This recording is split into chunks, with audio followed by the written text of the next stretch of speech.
Welcome to Summary of the Week, your quick guide to the top headlines. Today is Saturday, April 19th, 2025. Let's take a look at some of the news that shaped this week. Stay tuned. On April 13th, during Palm Sunday church attendance and the deadliest single assault on Ukrainian civilians since 2023, two Russian ballistic missiles struck the heart of the city of Sumy, killing at least 35 people, including an 11-year-old boy and a 17-year-old teenager. The attack also injured 120 other people, 15 of them children. President Volodymyr Zelensky condemned the attack as a deliberate act of terrorism, saying, "Only completely deranged scum can act like this." The Russian attacks occurred just 2 days after U.S. President Donald Trump's envoy, Steve Witkoff, met with Russian leader Vladimir Putin in St. Petersburg for the stated purpose of achieving a ceasefire in Russia's ongoing war on Ukraine. Despite ceasefire talks between senior American and Russian officials, the Kremlin has yet to let up on its daily attacks on Ukrainian military and civilians. Two captured Chinese nationals spoke out about their experience in the Russian military. The men said they were lured by promises of well-paid military careers, but then were shocked at the treatment they received once they joined. When Wang Guanjun said that at a training camp in Rostov, Russia, he lived without running water and electricity, and that he only received a pinch of plain rice every day or two after long working hours, often ending at 4 or 5 a.m.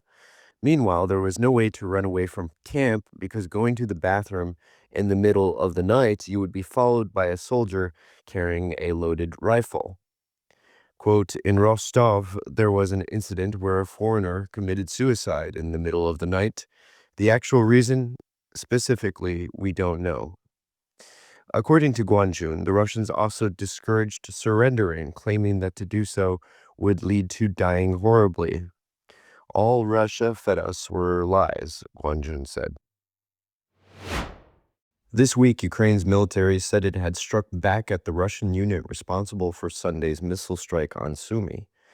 According to official reports, Ukrainian forces identified and targeted the unit believed to have launched the Iskander missile on Palm Sunday. The retaliatory strike hit an anti-aircraft missile system of the 448th Missile Brigade of the Russian Army in the Kursk region, the military said. According to the update, Ukrainian troops struck the permanent deployment point of the 448th Missile Brigade, after which a secondary detonation of ammunition was recorded. Amid minerals deal talks, the White House has reportedly lowered its demands from $300 billion to about $100 billion for payback of U.S. aid allegedly provided to Ukraine since the beginning of Russia's full-scale invasion. Even by its own numbers, the U.S. has never been close to pledging or delivering $300 billion in aid to Ukraine. Talks between the technical teams on Friday and Saturday were reportedly constructive, but the U.S. still approaches the deal as an opportunity to recoup costs in Ukraine, Bloomberg sources said. Ukraine, however, doesn't want to transform past U.S. aid, which had been given as grants, into debt, and is seeking better terms for the minerals deal that would make it beneficial to both countries. Under the 1994 Budapest Memorandum, Ukraine gave up the world's third-largest nuclear arsenal, largely in exchange for security guarantees from the U.S. and other countries. That arsenal was likely worth over $1 trillion. However, this potential source of significant U.S. debt to Ukraine has not been accounted for as a part of the minerals talks. Showing progress on the minerals deal, the United States and Ukraine signed a memorandum of intent on joint resource development and economic cooperation on Thursday. Past iterations of the deal focused on critical minerals and fossil fuels, including uranium, titanium, lithium, as well as oil and gas, but the exact terms of the current version remain unclear. It is also unclear if the new deal has lowered the repayment terms, as we just mentioned. Ukraine's Minister of Economy called it very beneficial for both countries. It is also unclear whether the deal now includes security guarantees, a clause Kyiv has pushed for that was dismissed by the Trump administration, with the latter having previously claimed that U.S. economic interests alone should serve as a deterrent for future Russian aggression. Russia's foreign ministry claimed that Danish soldiers deployed to Ukraine for drone training purposes would be considered legitimate targets. The statement comes after Denmark confirmed it had sent personnel to learn from the Ukrainian experience in operating drones. The country has not released the number of troops or their exact location in Ukraine. However, Denmark's decision to learn from Ukraine might come as no surprise to many, given the country's longstanding support for Kyiv. In 2024, Denmark even donated its entire stock of artillery shells to Kyiv. Denmark's Major General Boysen hailed the speed and progress on the Ukrainian battlefield, hinting at his amazement at the progress of drone warfare demonstrated in Ukraine. In the 42 years I have been in the armed forces, I have not experienced things moving as fast as they are right now.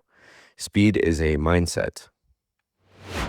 This week, President Volodymyr Zelensky publicly accused China of supplying weapons components to Russia, marking the latest escalation between Kyiv and Beijing. We finally received information that China is supplying weapons to the Russian Federation. Today, we have general information from the security service, from intelligence about gunpowder, artillery, and I think we will be able to talk about this in great detail next week, Zelensky told reporters on Thursday. We believe that representatives of China are engaged in the production of some weapons on the territory of Russia, he added. Beijing has since rejected the comments as groundless, while Zelensky has thus far not elaborated.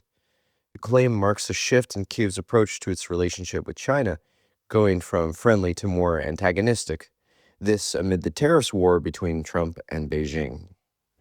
Thanks for watching this week's Summary of the Week. Don't forget to like, subscribe, and stay informed.